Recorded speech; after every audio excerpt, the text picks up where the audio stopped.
Hi guys, കലവലക്കൂട്ടത്തിൻ്റെ മറ്റൊരു വീഡിയോയിലേക്ക് എല്ലാവർക്കും സ്വാഗതം. ഇന്ന് നമ്മൾ എങ്ങനെ ഉണ്ടാക്കാൻ പോകുന്നത് അറിയോ? ഇന്ന് കപ്പയും മീൻകറിയാണ്. അപ്പോൾ കപ്പ എങ്ങനെ ഉണ്ടാക്കുന്നതെന്ന് ആദ്യം നമുക്ക് കപ്പ കൊത്തി ഞുറുക്കിയാണ് നമ്മൾ വേവിക്കുന്നത് കേട്ടോ.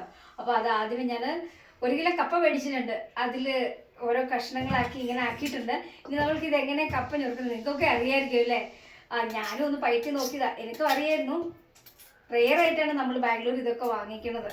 അപ്പം ഇന്ന് കപ്പയും മീൻകറി ആയാലോ എന്ന് വിചാരിച്ചിരിക്കുകയാണ്. കപ്പ അങ്ങനെ കഴുകി വൃത്തിയാക്കി ഇനി ഇതിങ്ങനെ ചെറുതായി കൊത്തി ഞുറുക്കി എടുക്കുകയാണ്. ഇതിന് കയ്പുണ്ടോന്നൊന്നും എനിക്കറിയില്ല, നോക്കട്ടെ കേട്ടോ കയ്പുണ്ടോന്നേ.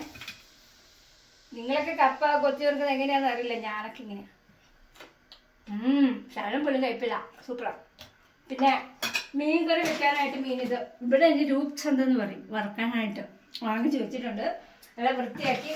ഇനി വൃത്തിയാക്കാനുള്ളത് ചൂര, അതിങ്ങനെ ഇരിപ്പുണ്ട്. അപ്പോൾ കപ്പ കൊത്തി ഞുറുക്കുന്ന സ്റ്റേജാണ് ഇപ്പോൾ കണ്ടുകൊണ്ടിരിക്കുന്നത്. ചെറുതായിട്ട് ഇങ്ങനെ കൊത്തി ഞുറുക്കുക. കുറച്ച് മൂത്താന്ന് തോന്നും, നല്ല കട്ടിയുണ്ട്. ഈ സമയത്തൊക്കെ കപ്പ വിളയുന്ന സമയമാണെന്ന് തോന്നുന്നല്ലേ. നിങ്ങൾക്കൊക്കെ ഇന്ന് എന്താണ് ബ്രേക്ക്ഫാസ്റ്റ്? ഇതിൻ്റെ പ്രൈമറി സ്റ്റേജ് ഞാനിങ്ങനെ, എനിക്കത്ര സ്പീഡിലൊന്നും വരില്ല കേട്ടോ, ഞാനിങ്ങനെ പതിയനൊക്കെയാണ്. പിന്നെ ഈ ആയുധമല്ലേ കയ്യിലിരിക്കുന്നത്, അതെനിക്ക് അത്ര അങ്ങനെ ഏകദേശം 2 കപ്പയാവുന്നു.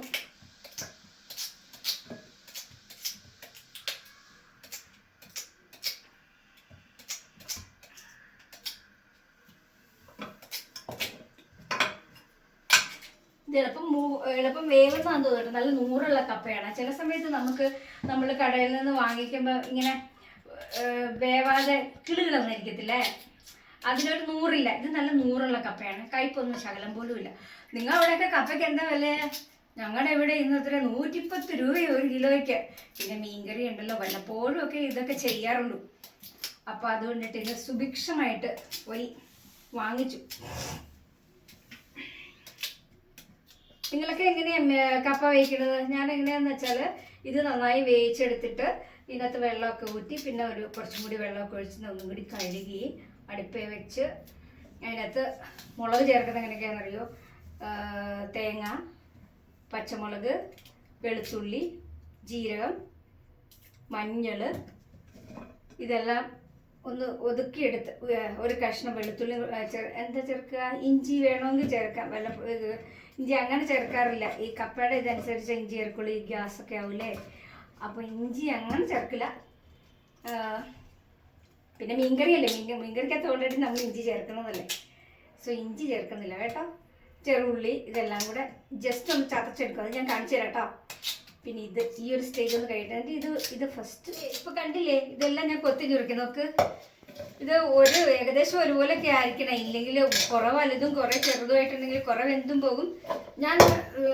എനിക്ക് കുറച്ച് കപ്പയിലേ ഉണ്ടായിരുന്നുള്ളൂ, അതുകൊണ്ടിട്ട് ഞാൻ ആദ്യമേ തന്നെ ആ കപ്പയൊന്ന് കഴുകി, അല്ലെങ്കിൽ അപ്പടി അഴുക്കാകില്ല. അപ്പോൾ ഇപ്പോൾ കട നല്ല സുന്ദരക്കുട്ടന്മാരായിട്ടിരിക്കണേ. ഇനി ഒരു പ്രാവശ്യം കൂടി കഴുകി ഇതിനകത്ത് ആ ഒരു ഇതില്ലേ, ഇത് കഴിഞ്ഞിട്ട് നമുക്ക് അടുക്ക വെച്ച് നന്നായി എടുക്കാം.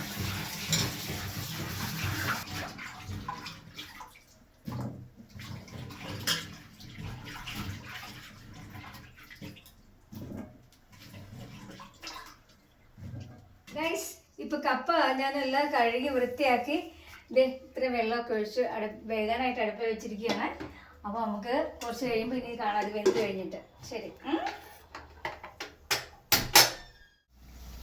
കൂട്ടുകാരെ, നമ്മളുടെ കപ്പ ഏകദേശം റെഡി ആയിട്ടുണ്ട്. നമുക്കൊന്ന് നോക്കാം. ഇടയ്ക്ക് ഞാനൊന്ന് നോക്കിയായിരുന്നു, ഞാനൊരു ഇത്തിരി മഞ്ഞപ്പൊടി അതിനകത്ത് ഇട്ടിട്ടുണ്ട്. നിങ്ങളൊക്കെ ഇടുവോ എന്ന് എനിക്കറിയത്തില്ല. അല്ലെങ്കിൽ കപ്പയ്ക്ക് നമ്മൾ മുളക് അരക്കലില്ലേ, അതിൻ്റെ കൂടെയാണ് ഇടാറുള്ളത്. അപ്പം ഇനി നമുക്കിത് വെന്തു ഓൾറെഡി.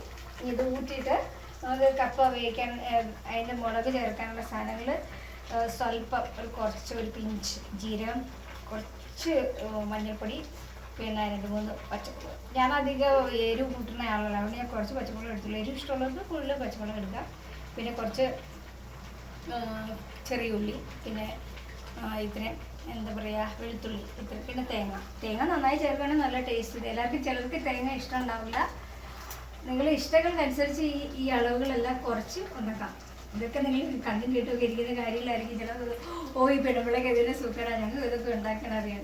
ഞാൻ വെറുതെ ഇരിക്കട്ടെ, ഞാൻ ഉണ്ടാക്കുന്നത് ഷെയർ ചെയ്ത. പിന്നെ ഞങ്ങളിവിടെ ഒരു മീൻ വറുത്തിട്ടുണ്ട്. എന്ത് മീനാണ് ഇവിടെ ഇതിന് രൂപച്ചതെന്ന് പറയും. നാട്ടിൽ എന്താണെന്ന് എനിക്ക് സത്യം പറഞ്ഞാൽ മീനും ഇതിനെക്കുറിച്ച് അത്ര പിടിപാടില്ല. നിങ്ങൾക്കറിയാമെങ്കിൽ നിങ്ങൾ കമൻറ്റ്സ് ചെയ്തു കേട്ടോ. പിന്നെ അത് കറി വെക്കാനായിട്ട് ഇത് ഇന്ന് കോട്ടയം രീതിയിൽ തേങ്ങ അരച്ച് വെക്കാമെന്ന് വിചാരിച്ചായിരിക്കണേ. പിന്നെ കുറച്ച് ചൂര മീനും വാങ്ങിച്ചിട്ടുണ്ട്. അത് തേങ്ങ വറുത്തരച്ച് വെക്കാനുള്ള രീതിയിലായിരിക്കണേ. ഫസ്റ്റ് കപ്പ വേവിച്ച് വെക്കാമെന്നാണ്.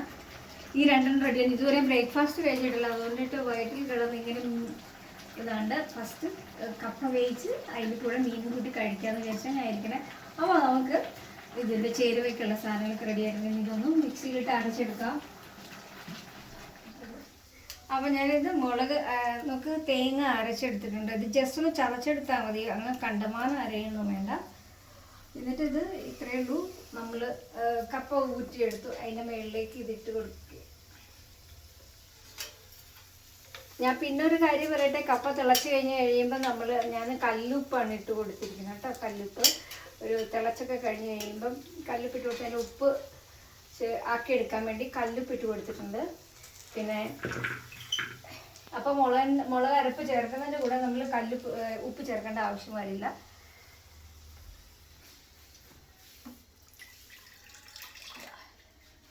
ഇനി കുറച്ച് ഈ അരപ്പൊന്ന് ജസ്റ്റ് ഒന്ന് ചൂടായാൽ മതി.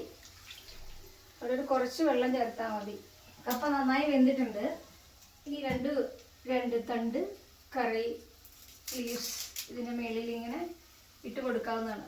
പിന്നെ ഒരു കാര്യമുണ്ട്, ഞാൻ ചെറിയ ക്വാണ്ടിറ്റിയിലുള്ള കപ്പ ഉണ്ടാക്കണമെങ്കിൽ നമ്മൾ കടുക് വറവില്ലേ, ചെറുള്ളി, കരിവേപ്പില, 2 വറ്റൽമുളക് ഇതെല്ലാം ഒന്ന് താളിച്ചിട്ട് ജസ്റ്റ് ഇതിൻ്റെ മേളിൽ ഒഴിക്കും. അപ്പോൾ പിന്നെ നമുക്ക് കറി ഒന്നും ഇല്ലെങ്കിലും എനിക്കിഷ്ടം അങ്ങനെയൊക്കെ കഴിക്കാൻ. നിങ്ങൾക്ക് എങ്ങനെയാണെന്ന് എനിക്കറിയില്ല, എനിക്കിഷ്ടമാണ്. അപ്പോൾ അതൊരു ടേസ്റ്റ്. കറിയൊന്നും ഇല്ലെങ്കിലും നമുക്കത് കഴിക്കാൻ പറ്റും. പിന്നെ എല്ലാവരും മുളക് ചമ്മന്തി ഉണ്ടെങ്കിലും സോ ടേസ്റ്റി. അപ്പോൾ ഇനി നമുക്കിതൊന്നും ജസ്റ്റ് ഒന്ന് ആവി കയറ്റത്. കുറച്ച് വെള്ളമെല്ലാം ഒഴിച്ചിട്ടുള്ളൂ. അപ്പോൾ പെട്ടെന്ന് തന്നെ ഈ അരപ്പൊന്ന് ഇതിൻ്റെ ആ പച്ച ഇതൊന്നും മാറാൻ വേണ്ടി ജസ്റ്റ് ഒന്ന് ആവി കയറുക. അപ്പം നമ്മൾ കപ്പ വെന്തിട്ടിരിക്കുക കേട്ടോ. ഇത് നോക്ക്, ഇതിങ്ങനെ ആവി കയറി നന്നായിട്ടിരിക്കുന്നു. ഇനി നമ്മളിത് ഉടച്ചെടുക്കുക. പണ്ടൊക്കെ നമ്മൾ കപ്പ ഉടയ്ക്കാനും ചക്ക ഉടയ്ക്കാനും ഒക്കെ പ്രത്യേകിച്ച് ഇങ്ങനെയുള്ള കോലുകളുണ്ടായിരുന്നല്ലോ. ഞങ്ങളുടെയൊക്കെ വീട്ടിലുണ്ടായിരുന്നു പഴയ ആൾക്കാരല്ലേ. ഇപ്പോൾ ഒക്കെ ഞാൻ എന്തെങ്കിലും ഒരു തടി സ്പൂണുണ്ട് ഇതാണ് ഉപയോഗിക്കുന്നത്. അതൊക്കെ നമ്മൾ ഈ മൺകലങ്ങളിലല്ലേ ഉപയോഗിക്കുന്നത്. അപ്പോൾ അതിൻ്റെയൊക്കെ ടേസ്റ്റ് ഒന്നും വേറെ തന്നെ. ഇപ്പം നിലവിലെ സാഹചര്യത്തിൽ അതൊന്നും അങ്ങനെ പറ്റുന്നില്ല. അപ്പോൾ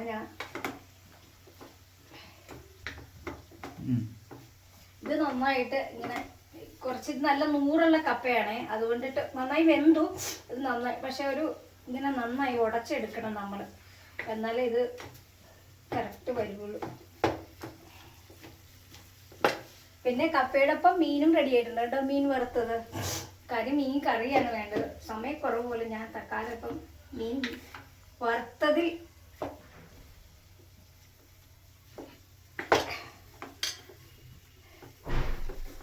ഞാൻ മിക്കവാറും അങ്ങനെ ഉണ്ടാക്കുന്നത്. നോൺ വെജ് റെയറായിട്ടാണ് കഴിക്കുന്നത്.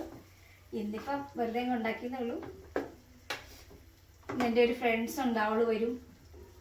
അതുകൊണ്ട് അവരിങ്ങനെ കാലിക്കറ്റിലുള്ളവരാണ്. അപ്പോൾ അവർ കപ്പ കഴിച്ചതൊന്നും അങ്ങനെ ഞാൻ കണ്ടിട്ടില്ല. അവൾ ജനിച്ചു വളർന്നതൊക്കെ തമിഴ്നാട്ടിലാണ്. അതുകൊണ്ട് കപ്പയൊക്കെ തിന്നുമെന്ന് എനിക്കറിയില്ല. അതുകൊണ്ട് നമ്മുടെ മലയാളികൾ, അതായത് കോട്ടയം സ്റ്റൈലിൽ ഞാൻ ഉണ്ടാക്കുന്നത് ഒന്ന് പയറ്റി നോക്കുക. അവർക്ക് ഇഷ്ടപ്പെടുമോ ഇല്ലെന്ന് നമുക്കറിയില്ല.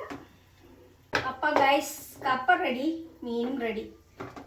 നമുക്ക് നമ്മുടെ കപ്പയും മീൻ പൊരിച്ചതും റെഡി. വായോ, നമുക്ക് ഒന്നിച്ച് കഴിക്കാം കേട്ടോ. മീൻ കറി ഞാൻ കുറച്ച് കഴിയുമ്പോൾ ഉണ്ടാക്കാം. എനിക്ക് വിശക്കുന്നുണ്ട്, ഒരു രക്ഷയില്ല. വൈകിട്ട് കിടന്നുണ്ട് ബ്ലൂന്നാകുന്നുണ്ട്. സോ ദയവായി ഈ ചാനൽ സബ്സ്ക്രൈബ് ചെയ്യാൻ മറക്കരുത്. കൂടാതെ ഈ ബെല്ലൈക്കൺ ഒന്ന് ക്ലിക്ക് ചെയ്യണേ.